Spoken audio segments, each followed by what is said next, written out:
Daily current affairs म्हणजेच प्रमुख चालू घडामोडी. विद्यार्थी मित्रांनो, आज आपण एप्रिल 2026 मध्ये ज्या काही महत्त्वाच्या चालू घडामोडी झालेल्या आहेत, त्याचा अभ्यास करणार आहोत, ज्याचा उपयोग येणाऱ्या सर्व स्पर्धा परीक्षांमध्ये होणार आहे. आपल्या व्हिडिओला सुरुवात करण्यापूर्वी तुम्ही आमच्या व्हिडिओला लाईक करा, चॅनलला सबस्क्राईब करा आणि सर्वात महत्त्वाचं म्हणजे हा व्हिडिओ जास्तीत जास्त शेअर करा, जेणेकरून यामध्ये जे दिलेले आहेत त्याचा एकतरी प्रश्नाचा उपयोग विद्यार्थ्यांना होऊन जाईल. चला तर मग आपण चालू घडामोडी एप्रिल सुरुवात करूयात. भारतात पॉप्युलेशन सेन्सेक्स 2026 कधी सुरू झाले? भारतात पॉप्युलेशन सेन्सेक्स 2026 कधी सुरू झाले? उत्तर आहे 15 एप्रिल 2026. म्हणजे एप्रिल महिन्यामध्येच भारतामध्ये जनगणनेला सुरुवात झालेली आहे. प्रश्न दुसरा, पंचायत ॲडव्हान्स सेटलमेंट इंडेक्स म्हणजे PAI 2.0 कोणत्या मंत्रालयाने प्रसिद्ध केले? तर उत्तर आहे ग्रामीण विकास मंत्रालय. पंचायत ॲडव्हान्समेंट इंडेक्स PAI 2.0 हे ग्रामीण विकास मंत्रालयाने प्रसिद्ध केलेले आहे. प्रश्न तिसरा, सिटिझनशिप अमेंडमेंट्स रूल्स 2026 मध्ये कोणते नवीन बदल झाले? उत्तर आहे ऑनलाईन अर्ज प्रक्रिया आणि डिजिटल पडताळणी. म्हणजे सिटिझनशिप रूल्स 2026 मध्ये ऑनलाईन अर्ज प्रक्रिया आणि डिजिटल पडताळणी हे नवीन बदल झालेले आहेत. गंगा एक्सप्रेसवे प्रकल्प कोठे उद्घाटन झाला? उत्तर प्रदेश, मेरठ प्रयागराज मार्गावरती. गंगा एक्सप्रेसवे या प्रकल्पाचे उद्घाटन उत्तर प्रदेश, मेरठ प्रयागराज मार्ग येथे उद्घाटन झालेलं आहे. नम 112 हेल्पलाईन मध्ये कोणते AI फीचर जोडले गेले? Voice to text emergency reporting. म्हणजे नमः 112 ही जी हेल्पलाईन आहे त्याच्यामध्ये व्हॉइस टू टेक्स्ट म्हणजे तुम्ही जे बोलाल ते टेक्स्टमध्ये रिपोर्टिंग होईल अशा पद्धतीचं हे फीचर आहे आणि हे महिलांसाठी हेल्पलाईन आहे. त्यामुळे 112 हा महिला हेल्पलाईन नंबर आहे आणि त्याचं व्हॉइस टू टेक्स्ट इमर्जन्सी रिपोर्टिंगमध्ये रूपांतर होतं आणि हा AI फीचर इथं जोडला गेलेला आहे.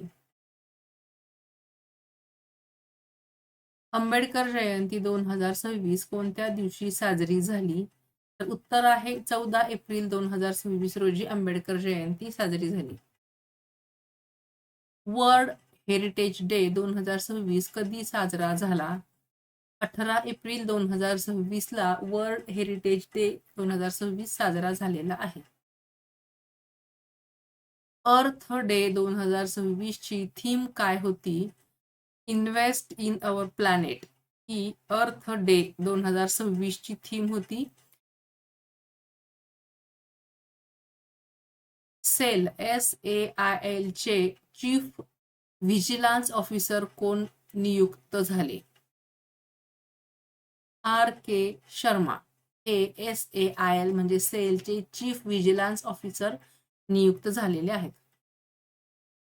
फायर सेफ्टी वीक 2026 ची थीम काय होती? फायर सेफ्टी एव्हरीवन्स रिस्पॉन्सिबिलिटी ही फायर सेफ्टी वीकची थीम होती. EPFO म्हणजे PRAAPTI पोर्टल कशासाठी सुरू झाला? पेन्शन व PF क्लेम्स ट्रॅकिंगसाठी. EPFO पेन्शन व PF क्लेमसाठी हा पोर्टल सुरू झालेला आहे. EPFO प्राप्ती पोर्टल हा पेन्शन व PF क्लेम ट्रॅकिंगसाठी सुरू झालेला आहे. India's updated climate targets UNFCCC कडे कधी सादर झाले? 20 April 2026. India's updated climate targets UNFCCC कडे 20 एप्रिल 26 ला सादर झालेले आहे. APEDA ट्रेनिंग सेंटर कुठे सुरू झाले? नवी दिल्ली. APEDA ट्रेनिंग सेंटर नवी दिल्ली येथे सुरू झालेले आहे. LPG प्राइस हाईक एप्रिल 2026 ने कोणत्या क्षेत्रावर परिणाम केला? घरगुती व औद्योगिक क्षेत्र हे त्याचं योग्य उत्तर आहे. LPG प्राइस हाईकने एप्रिल 26 मध्ये घरगुती आणि औद्योगिक क्षेत्रावरती परिणाम झालेला आहे. कारण LPG हा महागलेला आहे, तो मिळत नाही किंवा त्याची क्वांटिटी सुद्धा कमी झालेली आहे. त्याच्यामुळे घरामध्ये वापरणारा गॅस आणि औद्योगिक क्षेत्रामध्ये वापरणारा गॅस याच्यामध्ये परिणाम झालेला आहे.